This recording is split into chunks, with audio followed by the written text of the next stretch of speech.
Jai Jinendra. Jai Welcome to Jinendra. welcome to one and all to our 44th session, and very good morning to our family in US and Canada. Today our panelist is VV Jinendra Prasad Adamana Babu, as he's known as. He's from Kerala. अपन सब लोग केरला जब कहते हैं तो याद आता है कि गॉड्स ओन कंट्री या बोट में बैकवाटर्स की या आयुर्वेद मसाज के लिए, बट शायद बहुत कम लोगों को, जो उसमें मैं भी इंक्लूड हूं, कि जैनिज्म भी केरला में बहुत popular and there is a history behind Jainism in Kerala. So today we have Jinendra Prasad and we also have Vipin Prasad whose profile we haven't shared. And today आज विपिन इसलिए ज्वाइन हुए, जिनेंद्र प्रसाद जी के लड़के हैं, उन्होंने इसलिए इस मंच पे ज्वाइन हुआ कि उनके पिताजी को भाषा की ट्रांसलेशन करे कि जिनेंद्र प्रसाद जी या तो मलयालम जानते हैं या कन्नड़ा जानते हैं. उन्होंने एक 20 बुक्स लिखी है.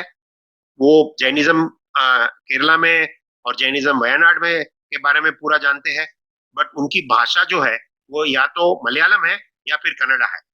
तो टू हेल्प दैट, उसकी मदद के लिए उनके लड़के विपिन प्रसाद जी भी आज मंच पे है. केरला में एक दुर्भाग्य प्रसंग हुआ है लास्ट वीक में, आप सब लोग जानते रहेंगे. एक गर्भवती हाथी का जो देहांत हुआ है. मैं इसलिए उस प्रसंग को इधर मेंशन करना चाहता हूं कि एक अपना ऐसा जैन रिलीजन है जो अपने इस वर्ल्ड में जो अहिंसा में इतना बिलीव करता है, अपना एक ही रिलीजन है.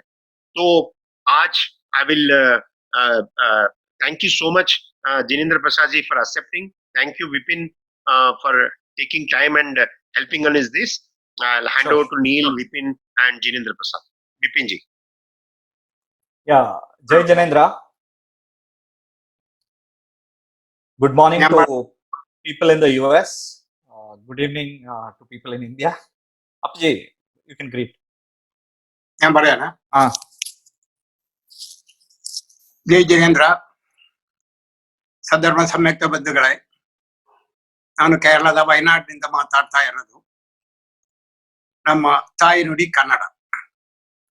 ನಾವು 20 ಶತಮಾನ ಆದರೂ ಸಹ ನಮ್ಮ ತಾಯಿ ನುಡಿಯನ್ನು ನಮ್ಮ ಮನೆಯಲ್ಲಿ ಇವಾಗಲೂ ನಾವು ಮಾತಾಡ್ತಾ ಇದ್ದೀವಿ. ಅದನ್ನ ಆದಷ್ಟು ಉಳಿಸಕ್ಕೆ ಪ್ರಯತ್ನ ಪಡ್ತಾ ಇದ್ದೀವಿ. ಆ ಒಂದು ದೃಷ್ಟಿಯಿಂದಲೇ ಇವಾಗಲೂ ನಾವು ನಿಮ್ಮ ಜೊತೆಯಲ್ಲಿ ಕನ್ನಡ ಮಾತಾಡಕ್ಕೆ ಇಚ್ಛೆ ಪಡೋದು. 10-11ನೇ ಶತಮಾನದಲ್ಲಿ ಶ್ರವಣ ಬೆಳಗೊಳದಿಂದ ಮೈಸೂರು, ಗುಂಡ್ಲುಪೇಟೆ, ಸುಲ್ತಾನ್ ಬತ್ತೇರಿ ಮಾರ್ಗವಾಗು, ಮೈಸೂರು, ಗುಂಡ್ಲುಪೇಟೆ, ಕೊಯಂಬತ್ತೂರು, ಪಾಲಕ್ಕಾಡ್ ಮಾರ್ಗವಾಗು, ಮೈಸೂರು, HD ಕೋಟೆ, ಬಾವಲಿ ಮಾರ್ಗವಾಗು ಇವತ್ತಿನ ಕೇರಳ ಪ್ರಾಂತಕ್ಕೆ ಜೈನ ಧರ್ಮ ಪ್ರವೇಶವಾಯಿತು. ಇವಾಗ ನಾವು ಹೇಳುತ್ತಾ ಇರುವ ಸುಲ್ತಾನ್ ಬತ್ತೇರಿ, ಅವಾಗ ಕಡಂಗನಾಡು 12 ಬೀದಿ ಎಂಬ ಊರಿನ ಹೆಸರಿನಲ್ಲಿತ್ತು. ಸುಮಾರು 800 ವರ್ಷ ಹಿಂದೆ ಕಲ್ಲಿನಲ್ಲಿ ಮಾತ್ರ ನಿರ್ಮಾಣವಾಗಿದ್ದ, ಅಂದ್ರೆ ಜೈನ ಸಂಸ್ಕೃತಿ ಅಂದ್ರೆ ಅಹಿಂಸಾ ಪರಮಧರ್ಮ, ಪ್ರಕೃತಿಯನ್ನು ಸಂರಕ್ಷಣೆ ಮಾಡಿ ಒಂದು ಮರದ ಚೂರನ್ನು ಸಹ ಉಪಯೋಗಿಸದೆ ಪೂರ್ಣವಾಗೂ ಕಲ್ಲಲ್ಲಿ ನಿರ್ಮಾಣವಾಗಿರುವ ಆ ಬಸ್ತಿ ಇವಾಗ ಆರ್ಕಾಲಜಿಕಲ್ ಡಿಪಾರ್ಟ್ಮೆಂಟ್ ಅವರ ಕೈನಲ್ಲಿದೆ. ವರ್ಷಕ್ಕೆ ಮಹಾವೀರ ಜಯಂತಿ ದಿನದಲ್ಲಿ ನಾವಲ್ಲಿ ಹೋಗಿ ಪೂಜೆ ಮಾಡ್ತಾ ಇದ್ದೀವಿ. അപ്പജി ഒന്ന് പോസ് ചെയ്യ്, കാരണം ഞാൻ ട്രാൻസ്ലേറ്റ് ചെയ്യണം, അവർക്ക് ആർക്കും മനസ്സിലാവില്ല ഇത്. ഞാൻ പറയാം. Okay, so good morning and good evening. So what he was saying was essentially, while we live in Wayanad, which is part of Kerala, we still continue to use our mother tongue as Kannada. So most of us Jains in Wayanad in Kerala still continue to use Kannada as our mother tongue, and he wishes to speak to everyone in Kannada. Of course, I will do the translation. And he started mentioning about the history of Jainism. So what I will do now is I will actually share this presentation, share the screen, and I will talk you all through this in English. And wherever he wants to add, he will keep adding information. Or if anyone has a question, Ramesh ji or Neil ji or anyone, if you want to interrupt, then we could interrupt and then take it from there. in the interest of time, right? So I'm going to share Yes. the screen right now and make the presentation. Feel free to stop me in between. Yes. So this presentation is being done on behalf of my father, VV Jinendra Prasad ji.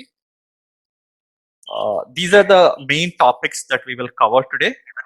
History of Jainism in Kerala, the current status, essentially Wayanad, which is the northernmost district in Kerala, and which is where primarily Jains live today, right?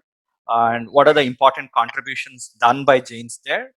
We have around 9 Jain temples in Wayanad for a population of just 1,350. So I think on a per capita basis, if you look at it, we do have a lot of temples for the number of people that we have there. And we'll also kind of touch upon a few important Jain personalities and their contribution. And you could share the questions, maybe Neil, through the Q&A chat box, or if people would want to ask questions, we're more than happy to take it. So this is what my father started speaking about. So we're talking about how Jainism spread to Kerala. So it is believed that Jainism spread in Kerala around the 9th century. And one of the major reasons for this to spread to Kerala was its proximity to Karnataka. So unlike today, where the states have been divided based on linguistic divides, those days it was Mysore presidency, there was Madras presidency, and so on. And most of Wayanad probably came under the Hoysala kingdom of Karnataka. And in Hoysala kingdom of Karnataka, the kings were pretty much open to Jainism, and that is the time when Jainism spread around in Karnataka as well. And most of you would know about Shravanabelagola, where we have the tallest statue of Bahubali, and that is believed to be the origin of spread of Jainism to Kerala. And even today, Jains from Wayanad do keep very close connections with Shravanabelagola, and all the pujas and any religious activities in Wayanad temples of Jains is usually presided over by priests of one of the mutts from Karnataka. It could be the Humcha mutt, it could be the Enarpura mutt, it could be the Shravanabelagola mutt, and so on. It had spread in regions like Palakkad, which is bordering Tamil Nadu, Ernakulam, which is in the center of Kerala, and Trivandrum. I'll talk about Chidral today is in the state of Tamil Nadu, but those days it came under the kingdom of Travancore, and Jainism was actually at its peak even in that kingdom around the 9th century and 10th century AD. And if you look at the spread, it happened, like I said, from Shravanabelagola to Mysore, which is in Karnataka, then Gundilpet and Wayanad. And today too, a lot of connections between Kerala Jains and Karnataka is quite high. That's also because the population that we have in Wayanad of Jains is only around 1,500 people, right? But I think where we have been able to, keeping modesty aside, if I were to say, we've been able to show our power in terms of contributing to the society. Though we are just 1,500 people, I think any major establishment or any major contribution to the society has been made by our community, and I think that is something that all of us can be very, very proud of, right? So Chidra, like I said, is in Tamil Nadu, and there was a king called Mahendra Varman, under which the Jain influence spread. And it is also believed that a lot of Hindu temples in Kerala today were originally Jain temples. And when the Shaivite and the Vaishnavite kings took over somewhere around the 14th century AD and the 15th century AD, a whole lot of this got converted into Hindu temple. One of them is what is called as Kudal Manikya Kshetram. Incidentally, the only Bharata temple, they believe that it is the Bharata, which is a brother of Rama, but it is also believed that Bharata, which is the son of Aditirthankara, that was the temple dedicated to him at that point in time. Apiji, you want to add something? Where എന്തെങ്കിലും ഉണ്ടോ ഈ സ്ലൈഡിൽ പറയാന്?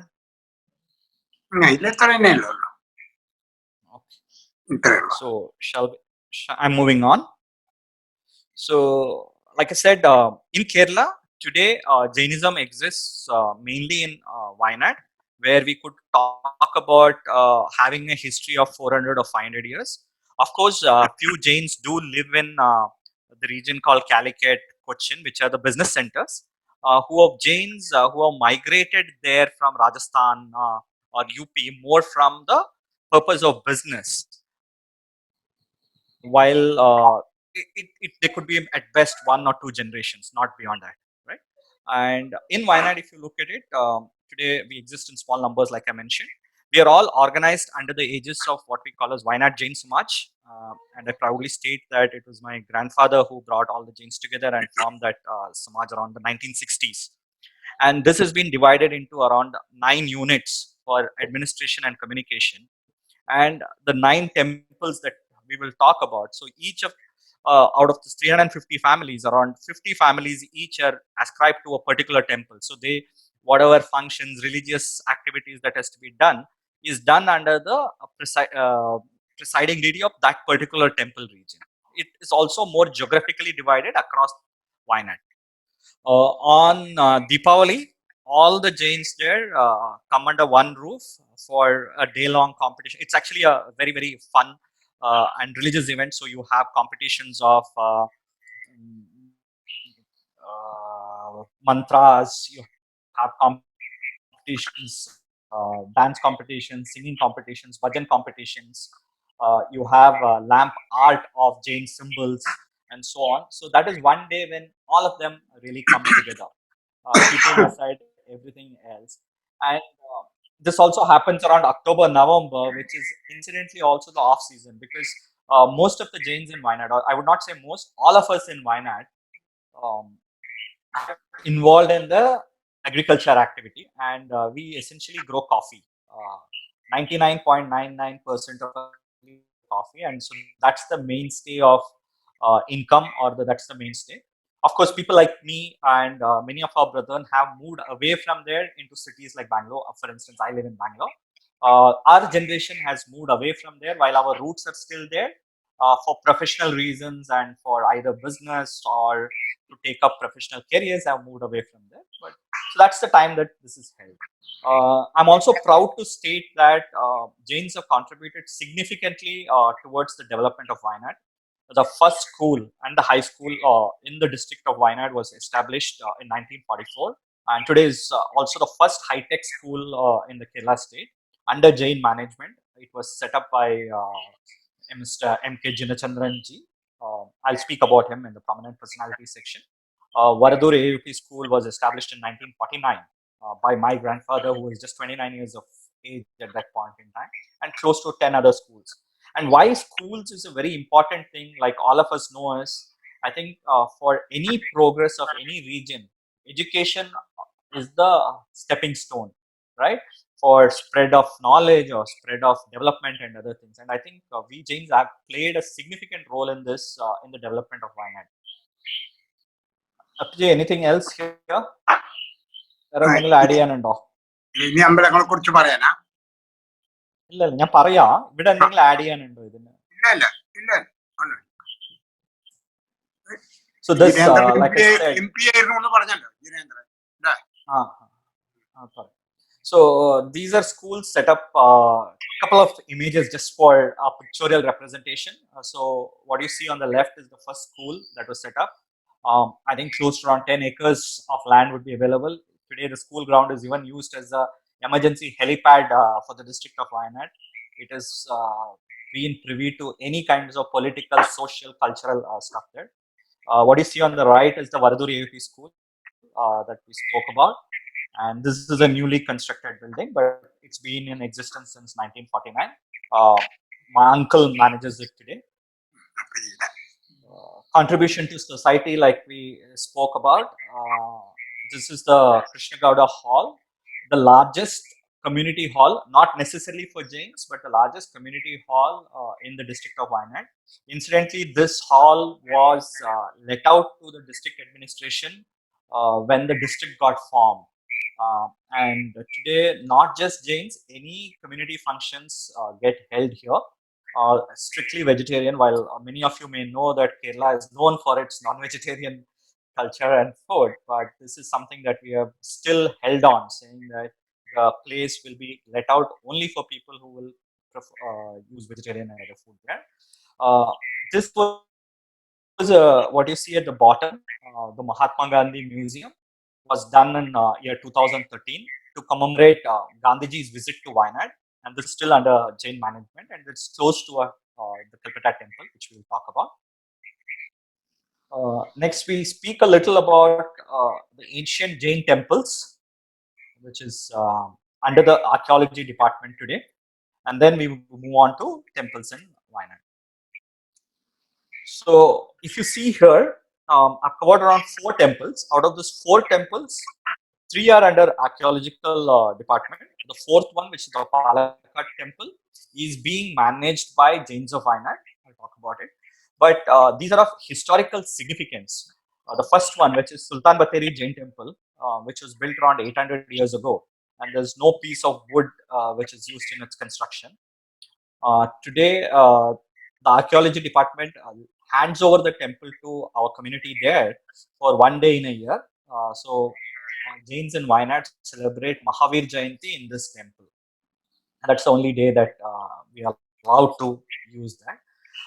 This had high significance earlier days, and it is believed that during invasions by the Muhammadans, a lot of this got destroyed.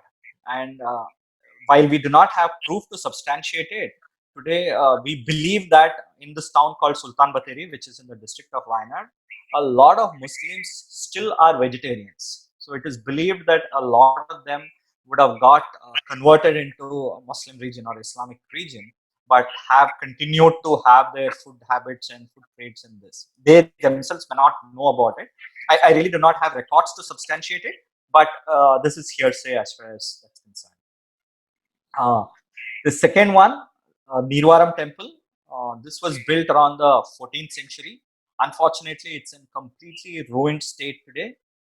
Multiple appeals have been made to the archaeology department to restate it, restore it, and at least maintain it.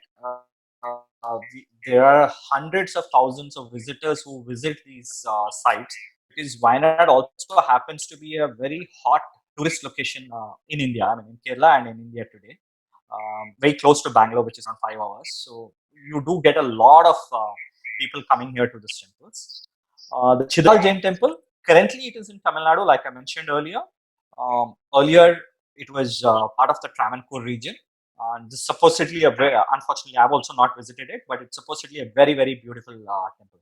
And the 4th one is the Palakkad Temple, which is bordering Coimbatore on the Tamil Nadu region. This also was believed to be done around 5 centuries back. It was also in ruins. Around a decade back, one of the Jains from Wayanad took initiative and renovated the temple. Currently, just around 2 families live in Palakkad. അപ്പജി ഇതിൽ എന്തെങ്കിലും പറയാനുണ്ടോ വേറെ ഇതിനെ കുറിച്ചിട്ട്? ഇല്ല ഇല്ല ഇനിയിപ്പോ ഇതേ ഉള്ളൂ. അവിടെ മട്ടാഞ്ചേരി ആലപ്പുഴയും പറഞ്ഞല്ലോ.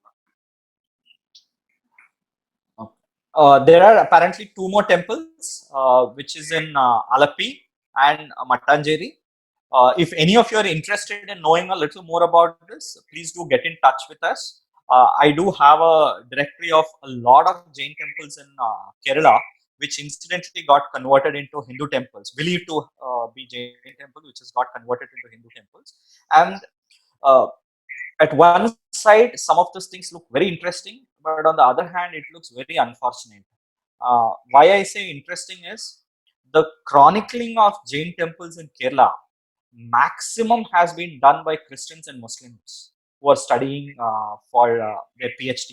They've chosen subject of Jainism in Kerala as a subject. Many of them do get in touch with my father regularly to try and understand our history and stuff. And it pains me at one end simply because, why is it that many of us from our own community cannot go about doing this? That is why I mean that it is all, as much as it is interesting that someone else is doing it, it is unfortunate that none of us are getting into it and trying to chronicle this. And it is painful. I mean, it really pains us. I think, a lot of things can be done if many hands come together. Next, we move on to Jain temples in Wayanad. So this is just a map. We could also share this presentation on the forum. Ramesh ji and me will do the needful. So Wayanad is a very small hilly district in the state of Kerala, in the northern part of Kerala. Like I said, it borders the Karnataka region. On two sides is Karnataka, one side is Kerala, another side is Tamil Nadu, the Ooty region. And our community more or less is spread across the district in the center portion of the district. So if you go to the center of Wyanad and draw a radius of around 15 kilometers, most of the Jains are spread around there. And we'll talk about the temples. The first one, so this is the Sri Anathenatha Temple, Varadur. This is again, like I mentioned earlier, it was renovated and the Panchakalyana was done by my grandfather, my father's father. And we have an inscription here which actually traces the history of Jainism. So from Karkala, which is in the South Canara district, or which is Mangalore, as many of you would know in Karnataka. People were traveling in the 16th century and the 15th century to these regions for trade and business, and it has been documented there in some of the items that's kept inside this temple. Right. The second one, this is Sri Anathenatha Temple in Puliyarmala, one of the most popular ones because it is closer to the district headquarters, Kalpetta. And this is where the Gandhi Museum is also there in this same campus, as well as the large auditorium that I spoke about. This is currently, this is where most people, regular tourists and other things actually kind of stop over because, like I said, it is en route to many other tourist spots. I'm not really reading out the text that is written there, which I'm assuming that most people would be reading.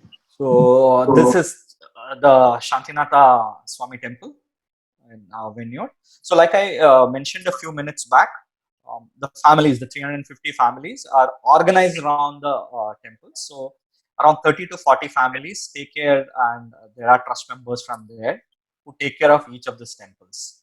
And when I speak about the prominent personalities, I'll refer to it. Each of these temples have decent amount of property attached to it, which has been the generous contribution of one of our prominent leaders in the past.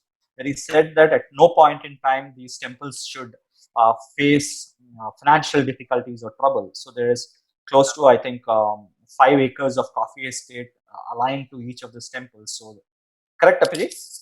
Yeah, correct. Yeah. Around 5 acres of coffee estate, so that at least the basic expenditure of maintaining or managing that temple, payouts to the archaks and other things are taken care of. Of course, it is not easy in that sense, but that was a very, very gentle and great contribution by our ancestors who had the vision to see that, yes, these are things that is going to be in trouble tomorrow. And like my father and I and many of us keep discussing, today I think the challenge many times is it's not about building a temple, it's not about creating a new space, it is about maintaining what we already have and taking care of it well. And I think that is where I mean, I am guilty of this. Even youths like me have to come forward probably in terms of looking at stuff like that. And this temple, the uniqueness around this is the only temple where around there is actually a Jain street and close to 35 families live close by there. Nice. All right. This is another temple, the Sri Chandranatha Temple. In Vineyard, just 1920, M.K. Krishna Gowda brought a priest, Vengada Challam Shastri from Shravanabola. He taught Jainism in Wayanad just 100 years back. He had read Mahapurana, Jain sacred book, and it was the first teaching of Jainism in Wayanad. In that time, no vehicles even have, they have no roads also. At that time, the Jains of the Jain community gathered in Vinod Temple, and they have started the preachers from this Shastri. This is the speciality of this temple. Just 100 years back, he made that one. Amazing.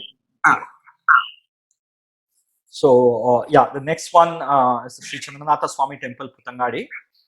This incidentally was also known as Manikyapura. Manikya in Kannada means pearls, place of pearl market, which then became Muttangade. Muttu again in Kannada is around pearls, and then today it has becoming more like Puttangade. This around the temple there is also a statue of Gomateshwara, and like we said, each of these temples there is also the annual puja that happens around the time of February, March, and April. So I think we should also use that opportunity to invite all of you to visit Wayanad and these temples there. And probably around the puja time, we will start sending across invitations, and it will be nice for people to come and see what happens there and also share knowledge. There is a Bahubali statue also there in Puttangadi. Yeah. There is only one temple. That Bahubali installation is here in Puttangadi, just 12 years back. That is the speciality of this temple. And the Manastamba is also there, Vinod and here. There are only two temples which have Manastambas in Puttangadi and Vinod. Okay. This is another one of the temples. Unfortunately, I could not really gather the photographs of the deities and the vigrahas there. That will be an attempt next time around. Sure. This is another one of the temples. So these are sections that I'll kind of skip through unless we have anything specific, in the interest of time. These are all new temples which have considered. This one in 87, and the other one, Anjur, is in 1996. But while in many cases the temples and the ruins were there, it was kind of neglected. Like for instance, in the Varadur temple that I spoke about initially, around 20 to 25 years back, we actually found an idol in the nearby river. In fact, it was found by a Christian gentleman when he had gone out to take a bath, and that got installed in the temple. So that is again believed to be many years old, at least 100 plus years old. ಅಲ್ಲ PG ಇದು ವಿಗ್ರಹ ಕಟ್ಟಿದ್ದಾರೆ? Just in 88 we got that one. Just it had 800 years old. That statue was 800 years old, and probably the reason why we got it was because of sand mining, because people were taking sand and going away. Probably we found that there. And we believe that formerly it was in a place Harapade. Perhaps it may be the idol of that temple. It is not sure, just we are feeling. So yeah, the Hosangadi, which this is the Manantawadi, which is another end of Wayanad. A ruined temple was here in the 18th century. This has been again renovated and it has been used by us. This was known as Hosangadi. Hosangadi means in Kannada, Hosa means in new. In that word, it came here. In 1958, it renovated and made Panchakalyana by M.K. Jinendra. Now this is called Manantawadi.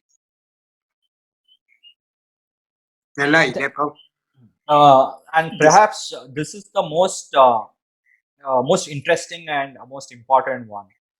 Again, sorry for the bad quality of photographs, but this is actually on a hillock called as Maladipara.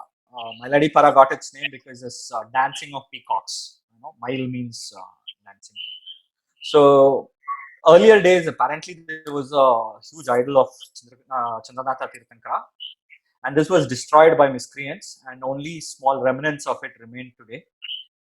Over the last 30-40 years, from our community, we've been trying to renovate, try and resuscitate the entire stuff there. People have sacrificed quite a lot, and this is actually on a really large hill. So going there and doing stuff is also very difficult. And today we would all know that it is also a very expensive proposition to do this kinds of renovation, and especially when the mainstay for most Jains in Wayanad has been coffee or agriculture, and that sector per se is actually going through a lot of distress at this point in time from the earlier days. So unless and until we all branch out to other professions and businesses, it becomes very difficult to sustain life only with agriculture. And that is the reason these things have kind of slowed down, is what I would say. And today, again, like the Bateri temple, a puja is conducted every year under the puja, right? So while this is not a temple, I still would want to call this a temple of learning. It's called AKP Boarding, Ananthakrishnapuram Boarding. My father also lived there while he was doing his high school. Uh, it's of significance simply because originally this was constructed as a house for Sri Anantai Gowda. And Jains generally, there is one important clarification that I have to make, especially if people have been connected to Karnataka, because there is this clan or sect called as Gaudas. You would have heard of our ex-Prime Minister H.D. Deve Gowda. So please, Yeah. a lot of people get confused, but typically in Wayanad, Jains are referred to as Gaudas, probably because of being landlords in the past, and because of that, out of respect, it was used like that. So you will see that the suffix Gowder comes with most of the names, but the fact actually is that it is very, very different from the Gaudas. I just wanted to kind of clarify that piece. And why this is of significance is this was actually constructed as a house for himself, and he actually donated it free of cost for the dharmic and academic education of Jain students. Because, like we said, it was a very underdeveloped district. People were living in the coffee farms and coffee estates. The only school in Calcutta, it would have been difficult for kids to travel there every day and then do it.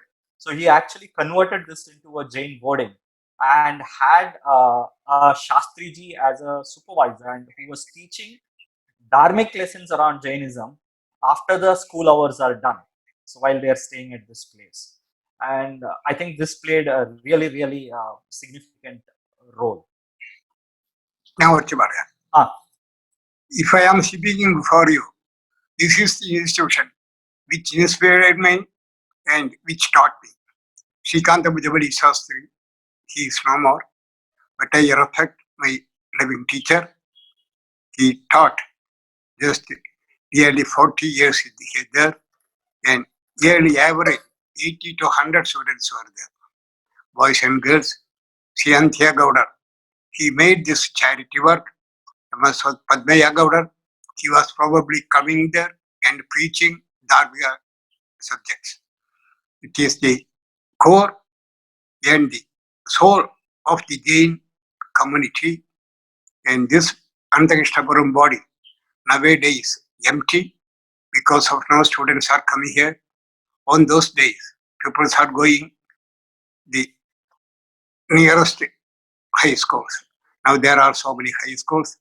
Now the trust is proposing to do some charity for the Jainism by the help of Kanagagiri Susti Swamiji, and we beg there to take this body, and he will do something better for the coming generation.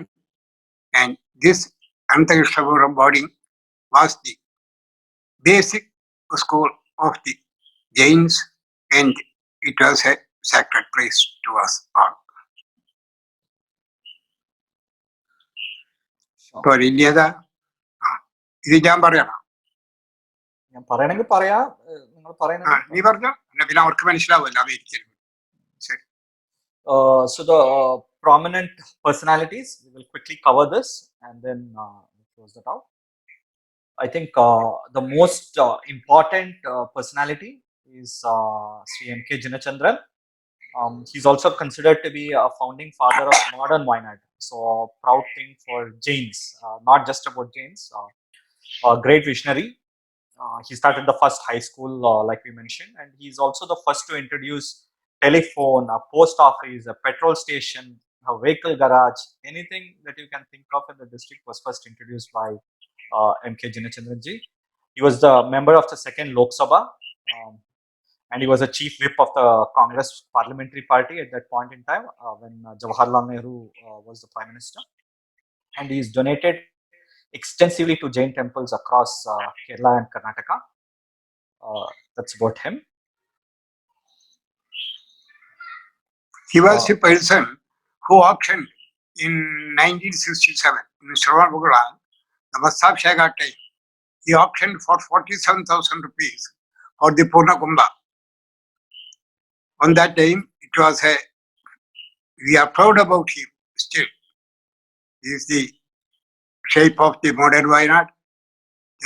He donated many also to other temples and managed 9 tribal schools also.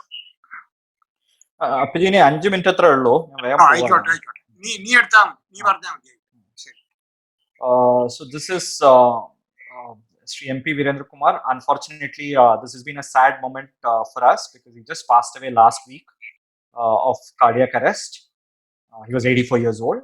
He was a sitting Rajya Sabha MP, probably one of the tallest personalities from the Wayanad Jain community in the last 3 decades. He was also a former Central Minister of Finance and Labour when H.D. Devegowda was the Prime Minister. Held various central and state positions on socialist political parties. Held the chairmanship of Press Trust of India and Indian Newspaper Society. An interesting point here is, as many of you would know, PTI and INS control the Indian media, and probably he was the only person to have hemmed both the bodies simultaneously at the same time at one point in time. Was chairman and managing director of Mathrubhumi, which is Kerala's number 2 media group, media daily. More importantly, he was also a literature lover and an author. He's authored more than 15 books, more on travelogues, mostly done in Malayalam. A couple of them have also been translated into English. In fact, one of his books called as Gatum Kana Cherudugalu, which was Ghat and the Unseen Threads, which was about World Trade Organization and liberalization of trading across the world and other things, and how India should be or should not be a signatory. It's actually a landmark book about what India should have foreseen before becoming a signatory to treaty like that. Extremely, the other book that he wrote about was Haimavati. It's called Himalayan Odyssey. In fact, that is available in English right now, which is about his journeys through the Himalayas and stuff. Power networker from the Prime Minister downwards, connections with multiple personalities and so on and so forth. Maniyamkode Krishna Gaudar, one of the earlier personalities, father of MK Jinendra, a committed freedom fighter. He's believed to have introduced coffee cultivation in the district of Wayanad, which is now the mainstay of the district. Wayanad produces almost 80% of the coffee that gets done in Kerala, and Kerala is the number 2 state in coffee cultivation in India. He was the person translated Mahapurana, Sanskrit to Kannada. And he was also instrumental in getting Gandhiji to Wayanad in 1943. V.K. Vardhamanagowda, like I mentioned earlier, our grandfather, my father's father, he was the responsible for actually kind of bringing together the Jains in Wayanad under the forum of Wayanad Jain Samaj. He also formed a monthly kind of a magazine for communicating amongst Jains about our religions, about our dharma and so on. Established a school in 1949. He was very active in the cooperative movement in the district in terms of setting up multiple cooperative society, the milk society, the banks, cooperative banks, and so on and so forth. Was extremely active in the religious space and in the donor spaces. M.J. Vijayapadman, one of the directors of Mathrubhumi, son of M.K. Jinendra. One of the main things that he's done is he's actually a very large-hearted donor, and the biggest thing that he recently did around 3-4 years back was contribution of 50 acres of coffee estate to the government to set up a government medical college. Sure, a lot of you would know about the value of land and coffee estates and other things. Donating that something of that size and scale, free of cost, just to ensure that there is a medical college there, is simply. I think we're all very, very proud of such kinds of work. He also donated Uh, 7 acres for a stadium and 3 acres for an high school and for a old age home. Sorry. Okay.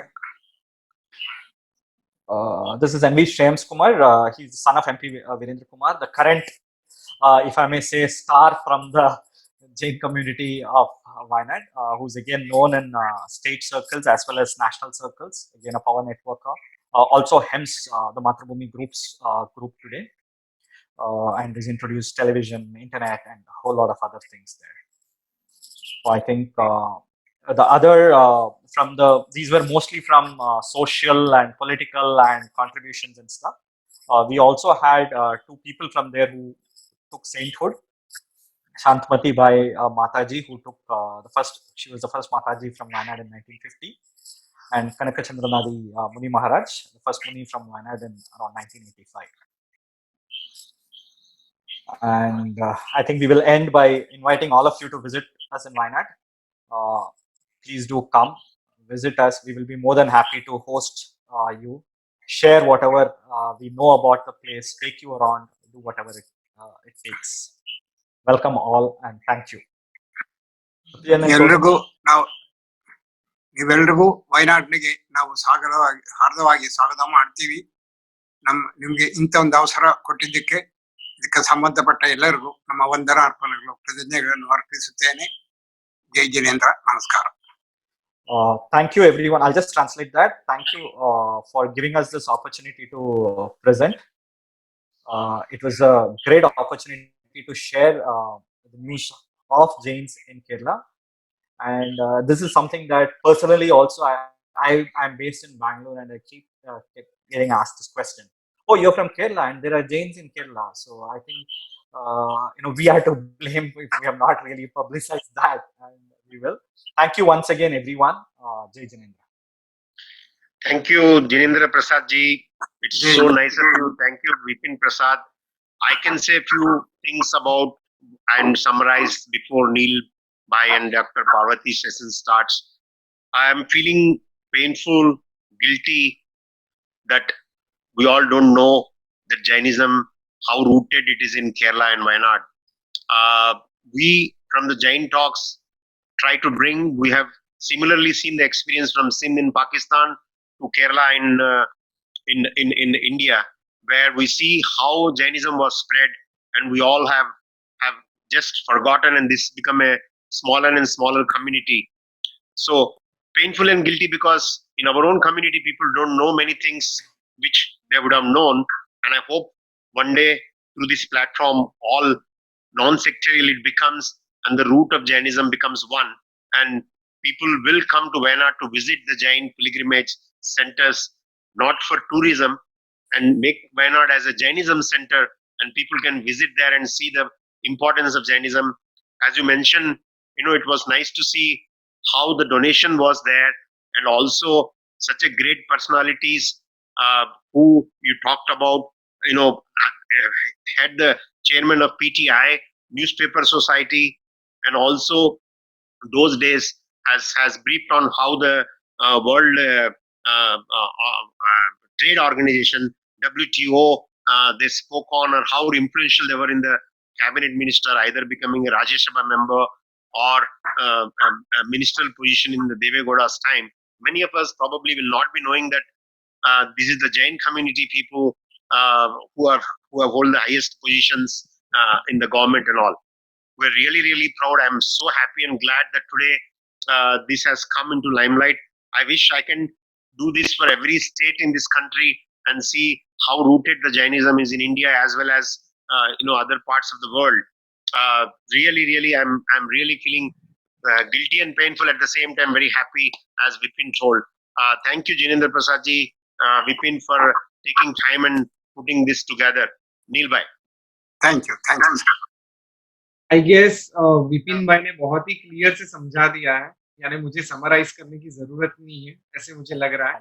फिर भी मैं दो summarise करूं तो देखते हैं कि हमारा जैन धर्म कहाँ स्प्रेड हुआ है और कौन सी सेंचुरी में वो कौन से राज्यों में पहुंचा था। अब देखिए जैन धर्म को स्प्रेड होने के पीछे बहुत सारे कारण होते हैं। उसमें से जैसे हमारे विपिन जी ने कहा कि 12वीं शताब्दी में, एम आई राइट? या दैट्स राइट। 12वीं शताब्दी में केरला में जैन धर्म के स्प्रेड होने की शुरुआत हुई और आज जो वायनाड डिस्ट्रिक्ट जो हमने सुना है राहुल गांधी जहां से लड़े थे चुटनी, तो वायनाड जो है तो वहां कैसे जैनिज्म का बेस बना है और एक छोटे से डिस्ट्रिक्ट में भी आज करीबन 350 फैमिली जो कि जैन है वहां रह रही है। करीबन 1600 लोगों का पॉपुलेशन है और उतनी विसिनिटी में 9 जैन टेम्पल्स हैं। कहीं टेम्पल्स तो आर्कियोलॉजिकल डिपार्टमेंट ने खुद की हस्तक कर दी है और कभी कभी इस कम्युनिटी को जैसे कि महावीर जयंती का समय आता है वगैरह तो एक दिन उनको दिया जाता है और पूरी कम्युनिटी वहां गैदर होकर सेलिब्रेट करती है। यानी इतनी छोटी पॉपुलेशन होने के बाद भी समाज में ये जैन कम्युनिटी का योगदान हमेशा बहुत अच्छा रहा हुआ है। जहां का मेन उनका अगर बिजनेस की बात करें तो उनका मेन बिजनेस कॉफी उगाने का, कॉफी स्टेट, कॉफी फार्मिंग और यही उनका मेन बिजनेस है। और एक बहुत अच्छी इन्होंने बात की कि इनके एंसेस्टर्स ने कैसा प्लानिंग किया था कि हर टेम्पल्स के साथ 5-5 एकड़ जितना कॉफी स्टेट, कॉफी फार्म उन्होंने डेवलप किया था कि जिससे मंदिर का मेंटेनेंस फ्यूचर में भी बहुत आसानी से हो सके। तो बहुत अच्छी-अच्छी इंफॉर्मेशन उन्होंने बताई और साथ ही हम बहुत-बहुत धन्यवाद करेंगे कि उन्होंने हमको इतना अच्छी रीत से हृदयपूर्वक हमें वायनाड आने के लिए इनवाइट किया। उन्होंने पूरा मैप बना के रखा, कहाँ से कितना डिस्टेंस है वगैरह। बहुत ही सुंदर प्रेजेंटेशन और बहुत ही क्लैरिटी से स्टेप बाय स्टेप आपने हमें वायनाड की हिस्ट्री बताई, जैनिज्म केरला में कैसे उसकी हिस्ट्री बताई। साथ ही साथ उन्होंने ये भी बताया कि वायनाड तो मेन हब है, बहुत सारे जैन रहते हैं, पर साथ ही कुछ बिजनेस के लिए जैसे कि कुकिंग है, कैलीकट है, वहां भी थोड़ा-थोड़ा जैन पॉपुलेशन देखने मिलता है। तो बहुत ही सुंदर आज का ये सेशन रहा। बहुत-बहुत धन्यवाद वीवी जिनेंद्र प्रसाद जी और विपिन प्रसाद जी।